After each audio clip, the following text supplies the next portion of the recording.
Ice කැට වැඩි කාලයක් තබා ගැනීමට කළ හැකි දේවල් දෙකක් මොකක්ද කියලා බලමු. කැමති නේද? එහෙනම් බලමුකෝ. 4 ශ්‍රේණිය ඉගෙන ගන්න මගේ දුවේ පුතේ අපි අයිස් කැට වලින් පරීක්ෂණ ගොඩක් කරනවා.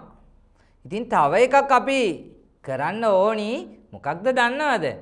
අයිස් කැට දිය නොවි වැඩි කාලයක් තබා ගන්න මොනවද අපි අනුගමනය කරන ක්‍රම කියලා. අපි ඉතින් දුවේ පුතේ අපි දැන් අපේ පාඩම් මාලාව ආරම්භයේදීම අපි කරලා බලමු මේ පරීක්ෂණය. ඊට පස්සේ අපි පාඩම අවසානයේදී නැවත බලමු අපේ සාර්ථකයිද කියලා. මගේ දුවේ පුතේ අයිස් කැට දිය නොවි කල් තබා ගන්න මොනවද අපි අනුගමනය කරන ක්‍රම? ඔව් මේ මොකක්ද මගේ ළඟ තියෙන්නේ? ඔබට පේනවා පෙට්ටියක් තියෙනවා, මේකට පියනකුත් තියෙනවා, ඍජු ෆෝම් පෙට්ටියක් තියෙනවා. මේ ඍජු ෆෝම් කියන්නේ දුවේ පුතේ අයිස් කැට දිය නොවි කල් තබා ගන්න පුළුවන් වැඩි කාලයක් තියා ගන්න පුළුවන් එක ක්‍රමයක් තමයි මේ ඍජු ෆෝම් පෙට්ටියට අයිස් කැට බහලා මේක හොඳට සීල් වෙන්න අවට වාතය ඇතුළට යන්නේ නැති වෙන්න හොඳට මේ පියන තද කරලා සීල් කරලා තියන්න ඕනි. එතකොට වැඩි කාලයක් අයිස් කැට රඳව ගන්න පුළුවන්, නැත්තම් දිය නොවි රඳව ගන්න පුළුවන් එක ක්‍රමයක් තමයි. සර් තව ක්‍රමයක් ගෙනල්ලා තියෙනවා. අපි එහෙනම් මේ ක්‍රමයේ අත්දැක බලලා ඉමුද? එකටම. ඔන්න මගේ දුවල පුතාලා මතක තියාගන්න එහෙනම්. අයිස් කැට කල් තබා ගන්න නැත්තම් වැඩි වේලාවක් දිය නොවි තබා ගන්නට එක ක්‍රමයක් තමයි ඍජු ෆෝම් පෙට්ටියක් අරගෙන ඍජු ෆෝම් පෙට්ටියට අයිස් කැට ටික දාලා මේක හොඳට ඇතුළට වාතය යන්න නැති වෙන්න වහලා තබන්න ඕනි. මේ මගේ ළඟ තියෙනවා අයිස් කැටත් මං ගෙනල්ලා තියෙනවා. එහෙනම් අපි පරීක්ෂණය කරලා බලමු. බලන්න දුවේ පුතේ. ඔන්න ඍජු ෆෝම් පෙට්ටිය තියෙනවා. මම මේකට යොදනවා අයිස් කැට. ඔබට පේනවා ඇති. ඔන්න 1යි 2යි කැලි දෙකක් තියෙනවා.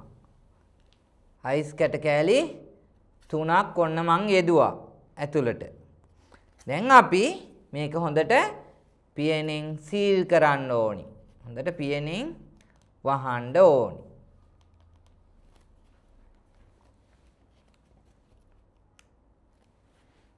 හරි නේද මගේ දුවේ පුතේ? එහෙනම් අපි පාඩම අවසානයේදී බලමු. අපි පැය කිහිපයක් ගිහිල්ලා අපි බලමු මේක දිය වෙලා තියෙනවද නැද්ද කියලා. දැන් හොඳට සීල් කරලා තියෙන්නේ බොක්ස් එක හැම තැනින්ම. දැන් අපිට බලන්න පුළුවන් වැඩි වෙලාවක් මේක තියෙනවද? ඒ තිබ්බ විදිහටම තියනවාද කියලා. අපි අයිස් කැට කීයක් දැම්මද? 3ක් දැම්මා. දැන් බලමු අයිස් කැට 3ක් තියෙයිද කියලා. අපි වැඩි වෙලාවක් තියමු. පැය 3-4ක් විතර තියලා අපි බලමුකෝ. හරි මගේ දුවේ පුතේ. ඔන්න අපි ඍජු ෆෝම් පෙට්ටියක අයිස් කැට දාලා තිබ්බා. ඔන්න අපි දෙවෙනි ක්‍රමයේ බලමුකෝ මොකක්ද කියලා. මේ මගේ ළඟ තියෙනවා. මොනවද කියලාද හිතන්නේ මේ තියෙන්නේ ඔයාලා?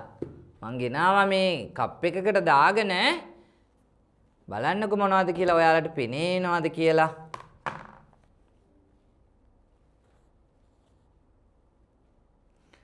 මේ බලන්නකෝ. මොනවද ඔය පුතේ? මේ ලී කුඩු ටිකක් තමයි. ලී කුඩු තියෙන්නේ කොහෙද? ඔව් වඩු මාමා ළඟ තමයි. වඩු මාමා ළඟට ගිහිල්ලා සර් උදේ එනකොට මේ ලී කුඩු ටික ගෙනාව ඔයාලට පෙන්නන්න. එහෙනම් ඔන්න දැන් අයිස් කැටක් තියෙනවා, ලී කුඩුත් තියෙනවා සර් ළඟ. ලී කුඩු තුල පුතේ බහලා ලී කුඩු ඇතුළට දාලා අයිස් කැට අපිට වැඩි වේලාවක් දිය නොවි තබා ගන්නට පුළුවන් වෙනවා. අපි එහෙනම් මේ පරීක්ෂණයත් කරලා බලමු. දුවේ පුතේ ඔන්න බලන්නකෝ මම දැන් ලී කුඩු ටික පාදගෙන ලී කුඩු තුල චූටි වලක් ආකාරයට සකස් කරගෙන අයිස් කැට ටික සංගවන්න තමයි හදන්නේ.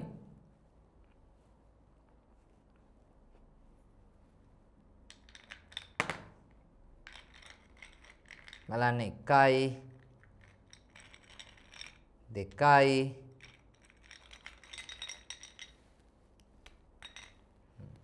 ඔන්න අයිස් කැට 3ක් ඒකටත් මම දැම්මා. ඔන්න ඔබට පේනවා ඇති දැන්. අයිස් කැට 3ක් දාලා තියෙනවා නේද? දැන් එහෙනම් අපි මේක හොඳට සංගවමු.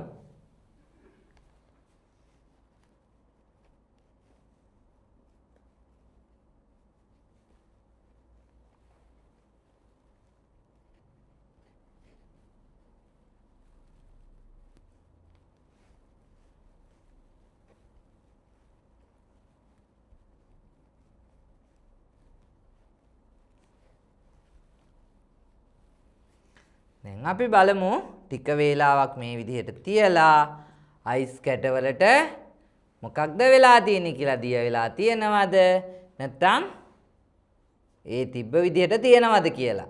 හරිද ඔය පුතේ? අපි ඊළඟට බලමුකෝ මොකක්ද වෙලා තියෙන්නේ කියලා. තව පැය 3-4ක් විතර තියලා.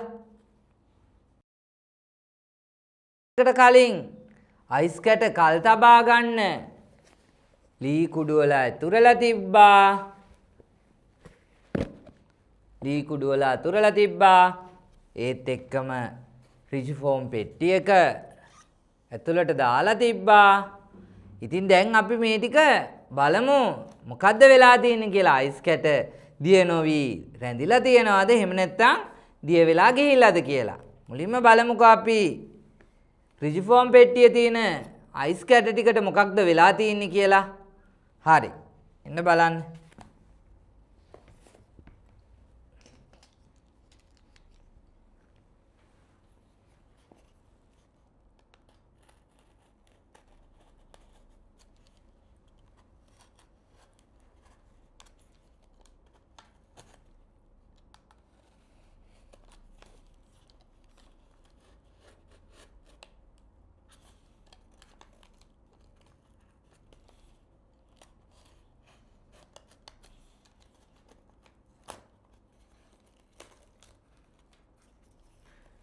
බලන්න මගේ දුවේ පුතේ ඔබට පේනවා ඇති.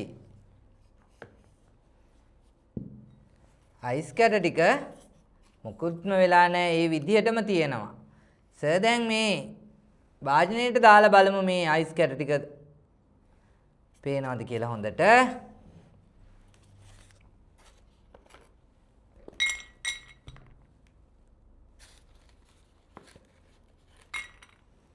බලන්න අයිස් කැට 3ක් අපි දැම්මා. ඒ 3 ඒ විදිහටම ඔබට දකින්නට තියෙනවා. අයිස් කැට 3ම රිජිෆෝම් පෙට්ටියට දාපු අයිස් කැට 3ම ඒ ආකාරයෙන්ම දුවේ පුතේ අපට දැක ගන්නට පුළුවන් වෙනවා. මේ ඔබට පේනවා ඇති. ඔබට පේනව නේද? එහෙනම් අයිස් කැට වැඩි කාලයක් දිය නොවි තබා ගැනීමට අපිට භාවිත කළ හැකි එක ක්‍රමයක් තමයි රිජිෆෝම් පෙට්ටිවල දාලා සුරක්ෂිතව තැබීම. හරි නේද මගේ දුවේ පුතේ? ඔව්. අපි තව ක්‍රමයක් කතා කළා. අනිත් ක්‍රමය තමයි මොකක්ද? ලී කුඩු වල බහා තැබීම. අපි බලමු ලී කුඩු වල දාපු එකත් කොහොමද තියෙන්නේ කියලා.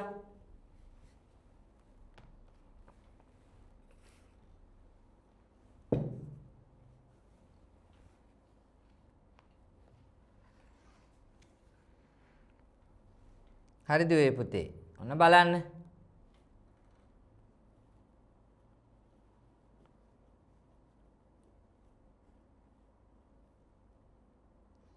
ඔන්න බලන්න එක අයිස් කැටයක් ලී කුඩු වල තැවරිලා තියෙනවා. අපි බලමු අරගෙන. ඔන්න අයිස් කැට 3ම තියෙනවා මගේ දුවේ පුතේ. මේ අපි දාපු අයිස් කැට 3ම ඒ විදිහටම තියෙනවා. බලමු අයිස් කැට. දුවේ පුතේ බලන්න. ඔන්න ලී කුඩු ටික මං හොදලත් ඔයාලට පෙන්නනවා.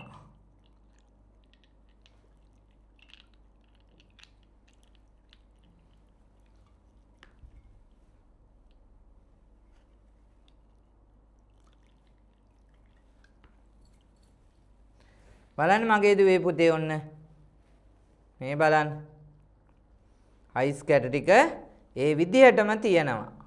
අපි දාපු විදිහටම අයිස් කැට ටික තියෙනවා. දිය වෙලා නැහැ. එහෙමනම් ඔන්න තව එක ක්‍රමයක් තමයි අයිස් කැට දිය නොවි කල් තබා ගන්න නම් මොකද්ද අපි කරන්නේ? ලී කුඩු වල තබන්න ඕනි. ලී කුඩු වල වහලා තිබ්බම අයිස් කැට වැඩි කාලයක් දිය නොවි රඳවා ගන්නට පුළුවන් වෙනවා. තව ක්‍රමයක් තියෙනවා මගේ දුවේ පුතේ. ඔයාලා ගෙදර ඉන්න ගමන් බලන්නකො මේවා අත්හදා බැලීමක් කරන්නකො. එහෙම තමයි අපි ඉගෙන ගන්නවා කියන්නේ. ඔබ දන්නව නේද 10යියා? 10යියා වලත් අපිට මේ ආකාරයෙන්ම අයිස් කැට දිය නොවි වැඩි කාලයක් තබා ගන්නට පුළුවන් වෙනවා. එහෙමනම් මගේ දුවේ පුතේ ඔබ මතක තබා ගන්න ඔබට ශිෂ්‍යත්ව විභාගයේ ප්‍රශ්න පත්‍රයේ මේ ප්‍රශ්නය අහන්නට ඉඩකඩ බොහෝ තියෙනවා. ඒ නිසා ඔබගෙන් ඇහුවොත් අයිස් කැට දිය නොවි වැඩි කාලයක් තබා ගත හැකි ක්‍රම කියන්න කියලා ඔබට පුළුවන්. ඍජු ෆෝම් පෙට්ටිවල දාලා තියන්න පුළුවන්. ලී කුඩු වල ලී කුඩු තුල දමා තබන්න පුළුවන්. ඒ වගේම තමයි 10 වලත් තබා ගන්න පුළුවන් කියලා. හරි නේද මගේ දුවේ පුතේ? එහෙනම්